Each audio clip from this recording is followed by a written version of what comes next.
आप लोग मालपुआ तो बहुत खाए होंगे, लेकिन मैं आपको गारंटी के साथ कह सकती हूँ कि मालपुआ होता क्या है ये आप नहीं जानते हैं। तो मैं इस रेसिपी में आपको अच्छे से समझाऊंगी, जिससे कि बिल्कुल आसानी से आप घर पे मालपुआ बना सकते हैं, और वो भी स्पंजी स्पंजी और एकदम सॉफ्ट सा। यहाँ हम ले रहे हैं सूजी। ये सूजी 1 कप है बड़ा कप से, और वज़न में 150 ग्राम जितना है। ये है दूध। दूध को हम लेंगे 1.5 कप जितना, ये भी वज़न में 150 ग्राम के करीब ही होगा। दूध आपको बहुत ज़्यादा नहीं रखना है, इस बात को आप ध्यान दीजिएगा। आपको मैं बता रही हूँ कि दूध उतना ही लेना है जितना कि आपका सूजी हो, नहीं तो ये थोड़ा गीला हो सकता है। इसे ढक के पूरी रात के लिए छोड़ देना है। पूरी रात होने के बाद आप देखिए, इसका सारा दूध जो है ना सूजी में अच्छे से ऑब्जर्व कर लिया है। आप इसका टेक्सचर देख सकते हैं। अगर बहुत ज़्यादा दूध होता ना तो ये थोड़ा गीला गीला होता, क्योंकि इसमें हम ऊपर से दूध डालेंगे। यहाँ पे 1/4 के जितना हम यहाँ पे आटा इस्तेमाल करेंगे। 1/4 के करीब ही हम यहाँ पे ये नारियल वाला बुरादा ऐड करेंगे। इसके जगह आप मैदा भी इस्तेमाल कर सकते हैं। ये है हमारी घर की मलाई, जिससे हम 4 बड़ा चम्मच इसमें डालेंगे। ये होती है मालपुआ की सीक्रेट, जो कि घर की है। आप फ्रेश क्रीम मार्केट से भी ले सकते हैं। और ये है चीनी, जिसे हम 2 टीस्पून जितना इसमें डालेंगे। अब यहाँ पे मैं ले रही हूँ इलायची 8 से 10 पीस। क्या करना है ना कि इलायची को मैं पाउडर बना रही हूँ, एक साथ ही बना रही हूँ, इसमें 2-3 जगह पे ज़रूरत पड़ेगा। तो इसे बना के हम रख लेते हैं।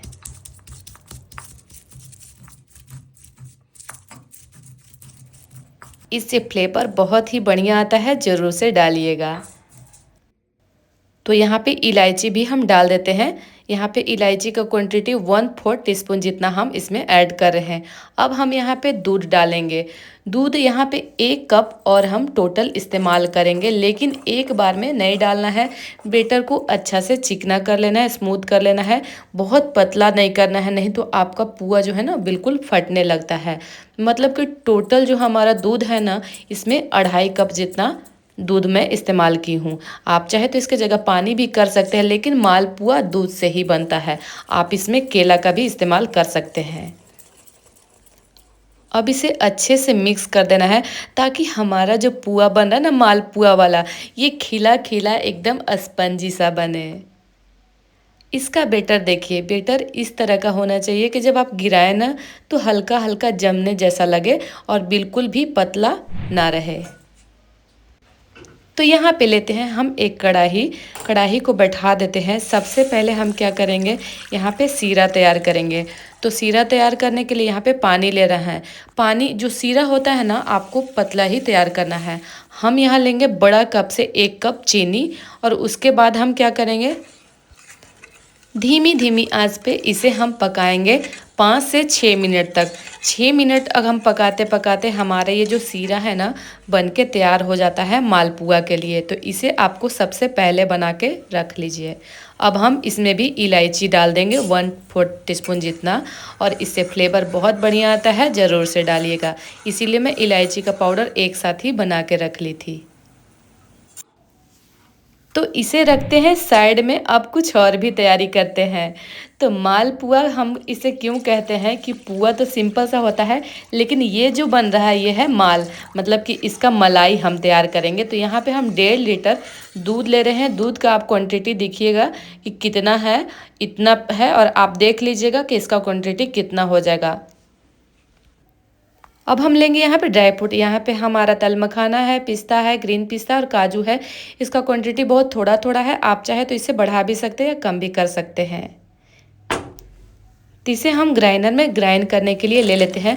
हम यहाँ पे 4 टेबल स्पून जितना चीनी यहीं पे ऐड कर लेंगे।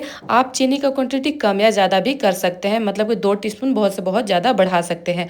और इसका पेस्ट तैयार कर लेना है कुछ इस तरह का।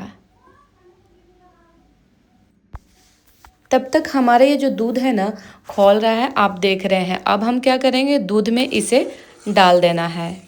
आप आपका दूध का जो क्वांटिटी है, धीरे धीरे आपको दिखेगा कि दूध जो है ना हमारा सूख कर बिल्कुल आधा हो जाए, तभी ये जो ड्राई फ्रूट का चूर्ण है ना उसे आपको इसमें डालना है।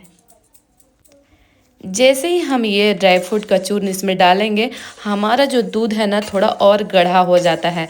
आप चाहें तो बिल्कुल दूध को भी सुखा के बना सकते हैं। हम यहाँ पे इलायची पाउडर भी डाल दिए हैं फ्लेवर के लिए। अब हम यहाँ पे डालेंगे कुछ केसर के धागे, जिससे कि कलर बहुत ही बढ़िया निकल कर आता है।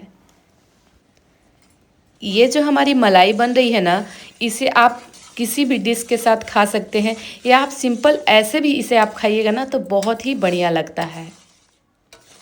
ये मैं बनारस में देखी थी, वहाँ पे मटका में इस तरह बिक रहा था, तो मैं सोची कि इस बार मालपुआ के साथ इसे भी बनाती हूँ। अब आप इसका टेक्सचर देख रहे होंगे। करीब करीब इसे पकाते हुए मुझे 20 से 25 मिनट लगा, और ये हमारा तैयार हो चुका है ये मलाई। आप इसका टेक्सचर देख सकते हैं, जैसे ये ठंडा हो जाएगा ना बिल्कुल गाढ़ा हो जाता है। तो यहाँ हम पिस्ता और ग्रीन पिस्ता से इसे थोड़ा सा डेकोरेट करके और इसे साइड में रख देंगे। तो ये है मालपुआ की सीक्रेट। तो पुआ तो अलग थी, लेकिन ये थी माल, जिसे हम बनाए हैं घर पे बहुत ही आसानी से। अब हम यहाँ लेंगे एक पैन फ्राई। पैन फ्राई में हम यहाँ पे डालेंगे रिफाइंड तेल। यहाँ पे कुछ बातों को आपको बिल्कुल ध्यान देना है। तेल को मैं थोड़ा टच करके दिखा रही हूँ। यहाँ पे हल्का गर्म हुआ है, इससे थोड़ा और गर्म होगा तब आपको डाल देना है। मतलब कि धुआंधार तेल में पुआ को कभी मत तलिएगा, नहीं तो ये नीचे से सट जाएगा या तो पुआ आपका फट जाएगा। तेल जितना कम रहेगा गर्म, पुआ आपका उतना अच्छा खिला हुआ बन के तैयार होगा। ये सीक्रेट हमारी सासू माँ का है। मेरी सासू माँ जो है ना पुआ बहुत ही बढ़िया बनाती है। होली में हमारे यहाँ हर साल वो बनाती थी, तो मैं भी उनसे सीखी हूँ और बनाना शुरू कर दी। और क्या, तो आज की ये रेसिपी आपको कैसी लगी वो मुझे कमेंट करके ज़रूर बताइएगा। यहाँ पे ना पुआ को पलटते हुए बिल्कुल हाथ को धीरे धीरे करते हुए पलटिएगा, ताकि तेल वगैरह ना पड़े, इस बात को आप ध्यान दीजिएगा। यहाँ पे इस पुआ को पकाने में करीब से करीब 7 से 8 मिनट का आपको टोटल टाइम लगेगा एक बार तल के निकालने में। इसलिए क्योंकि गैस का जो फ्लेम होता है ना बिल्कुल मीडियम पे ही टोटल पकता है। और मैं आपको रिजल्ट दिखाऊंगी कि मेरा पुआ जो है ना, ये जो माल पुआ बन रहा है वो आपको बिल्कुल खिला खिला बनेगा, बिल्कुल स्पंजी बनेगा। इतना सॉफ्ट बन रहता है कि खाने में आपको जैसे मुंह में जाते के साथ एकदम घुल जाए। और इसे हम एक बार तल के निकाल लेते हैं। इसका एक्स्ट्रा ऑयल जो भी है उसे इस तरह से निकाल लीजिए और एक बर्तन में डाल देना है पहले। अब यहाँ पे हम क्या करेंगे, फटाफट जो वो सीरा बना था ना उसमें आपको इसे डिप करके छोड़ देना है 1 से 2 घंटा के लिए। बहुत ज़्यादा नहीं, 2 घंटा के लिए छोड़ दीजिएगा तो बहुत अच्छे से उसका रस जो है ना ऑब्जॉर्ब कर लेता है। अब यहाँ सेम प्रोसेस दोहराते हुए तेल को बिल्कुल थोड़ा ठंडा कर लीजिए। जब दोबारा पुआ निकाले तो इसके बाद फटाफट डाल दीजिए। और किसी भी ऐसे चौड़े बर्तन में बनाएंगे ना तो आपका एक बार में 4 या 5 पुआ निकल जाता है। इसीलिए मैं पैन फ्राई का इस्तेमाल कर रही हूँ। आप चाहे तो इसे कढ़ाई में भी सिंपल बना सकते हैं। और आप देख सकते हैं हमारा ये जो मालपुआ बन रहा है ना बिल्कुल खिला खिला बन के तैयार हो रहा है। तो मेरे घर में तो किसी को भी वेट नहीं होता है, फटाफट उन लोग को चाहिए होता है। तो ये है कुछ बातें सीक्रेट जो कि मैं आपको आगे बताऊंगी। सीक्रेट बातें ये थी कि जो हमारा ये सीरा है ना थोड़ा सा इसे गर्म कर देंगे तो इसमें क्या होगा कि 1 घंटा बाद ही आप इसे निकाल लीजिएगा, तो भी आपका ये जो पुआ बन रहा है ना मालपुआ वो स्पंजी स्पंजी हो जाता है। अब यहाँ हमारा माल पुआ बनके रेडी हुआ है। मतलब कि माल और पुआ दोनों ही तैयार है। तो फटाफट इसे सर्व करते हैं सब पूरे घर वालों के लिए।